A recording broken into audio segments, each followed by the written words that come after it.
श्रोता प्रेमियों, मैं राम सागर शास्त्री आप लोगों के समक्ष रखने जा रहा हूं एक प्रसंग, पार्वती के सुख। देखिए, संसार में अगर हम सुख की बात करें तो यहां कोई सुखी नहीं है।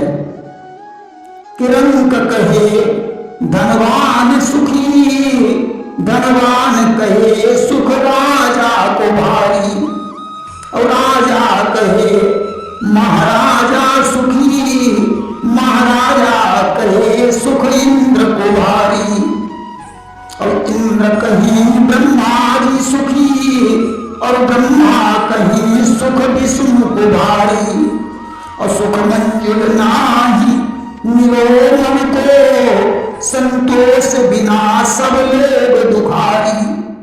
लोग अपने से बड़े वाले को देखकर विचार करते हैं कि शायद यह व्यक्ति हमसे अधिक सुखी होगा, परंतु बिना संतोष के सुख प्राप्त ही नहीं हो सकता है। इसीलिए संतोष से बड़ा कोई धन ही नहीं है। मनुष्य जब तक जीवित रहता है उसे संतोष ही नहीं होता। सच्चा रहस्य तो मरने के बाद मालूम होता है। एक कवि ने लिख दिया कि जीवन गुजर गया तो जीने का ढंग आया, जीवन गुजर गया तो जीने का ढंग आया, जब सम्मा बुझ गई तो महफिल में रंग आया, गाड़ी निकल गई तो घर से चला मुसाफिर, मायूस हाथ मलता वापस बेरंग आया, जीवन गुजर गया तो जीने का ढंग आया। अगर सच पूछिए तो संसार ही असार है। यहां कभी किसी को सुख प्राप्त ही नहीं हो सकता है। इस संसार में सुखी वही है जिसके पास संतोष है। इस संसार में सुखी वही है जिसके पास राम नाम का धन है। मीरा ने कभी संसार के सुख की चाह नहीं की। उसने तो अपना तन मन धन गिरधर गोपाल को समर्पित कर दिया और संसार सागर से मुक्त हो गई। मुझे एक बार की बात है, देवर्षि नारद हाथ में बिना लिए हुए हरि गुणगान करते हुए हिमालय के भवन में पहुंच गए कि एक बार नारद ऋषि आई और हिमगिरी भवन पहुंचे जाई। नारद को देखकर हिमालय बड़ा प्रसन्न हुआ।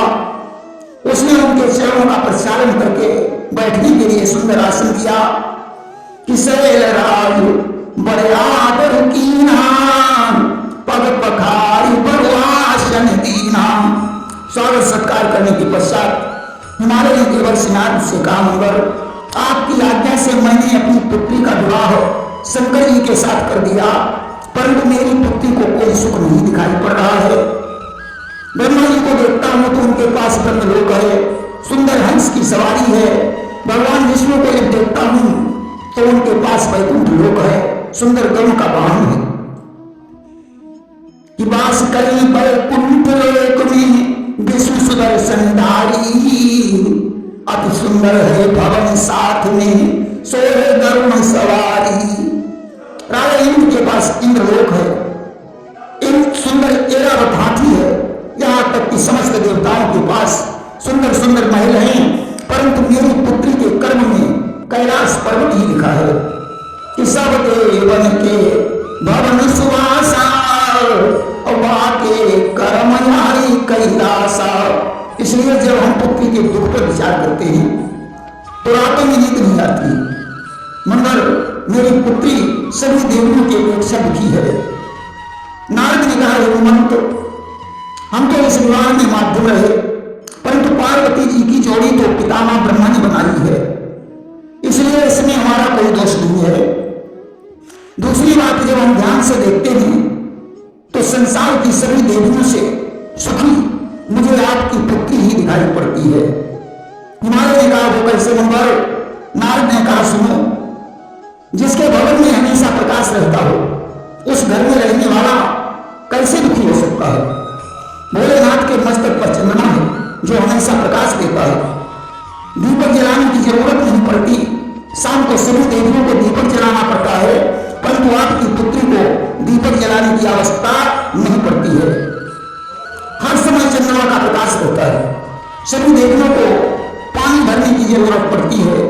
भोलेनाथ की जटाओं में गंगा होती है, हर घड़ी पानी उपलब्ध है। सभी देवताओं के पास कोई सुरक्षा गार्ड नहीं है। इधर भगवान शंकर के पास नंदी जैसा पहरेदार है जो रात में पहरा देता है, और किसी माई के लाल की हिम्मत नहीं जो रात में कैलाश पर्वत पर अपना पांव रखे। सभी देवियों के पास सवारी है। लक्ष्मी जी गरुड़ पर बैठकर चलती हैं, सरस्वती जी हंस पर बैठकर चलती हैं, तो पार्वती के पास नंदी जैसा वाहन है जो किस सवारी से कम है। नंदी कोई ऐसी वैसी गाय का पुत्र नहीं, कामधेनु गाय का पुत्र है। और इतना ही नहीं, हिमवंत सभी देवताओं की पत्नियों को अपने अपने पत्नियों के वस्त्र साफ करने पड़ते हैं, परंतु आपकी पुत्री को कभी कोई वस्त्र साफ नहीं करना पड़ता है, कारण भगवान शंकर वस्त्र पहनते ही नहीं। इसके अलावा सभी देवियों के यहाँ मेहमान बराबर आते जाते रहते हैं। उनकी आओ भगत में वे सारी अन्य देवियां भी परेशान रहती हैं, परंतु आपकी पुत्री के यहाँ कोई नाते रिश्तेदार भी नहीं आता, क्योंकि भगवान शंकर तो प्रलयंकर देव हैं। उनकी नातेदारी तो मुर्दों से है, मुर्दे बेचारे कुछ खाते पीते ही नहीं, तो आपकी पुत्री को उनकी सेवा भी नहीं करनी पड़ती। और आप अपनी पुत्री को कितना सुखी देखना चाहते हैं। इतना ही नहीं, इंद्र के पास वज्र है, भगवान विष्णु के पास सुदर्शन चक्र है, तो हमारे भोलेनाथ के पास त्रिशूल है। आज नारद के वचनों को सुनकर हिमालय की आंखें खुल गई। उसने कहा, देवर्षि, अभी तक तो मैं ये सोचता रहा कि मेरी पुत्री ही संसार में सबसे अधिक दुखी है, परंतु आज मुझे मालूम हो गया कि मेरी पुत्री से अधिक सुखी संसार में कोई स्त्री नहीं होगी। आज हिमालय ने नारद को प्रणाम किया। नारद हरि गुणगान करते हुए वहां से प्रस्थान करते हैं। प्रेम से वृंदावन बिहारी लाल की जय।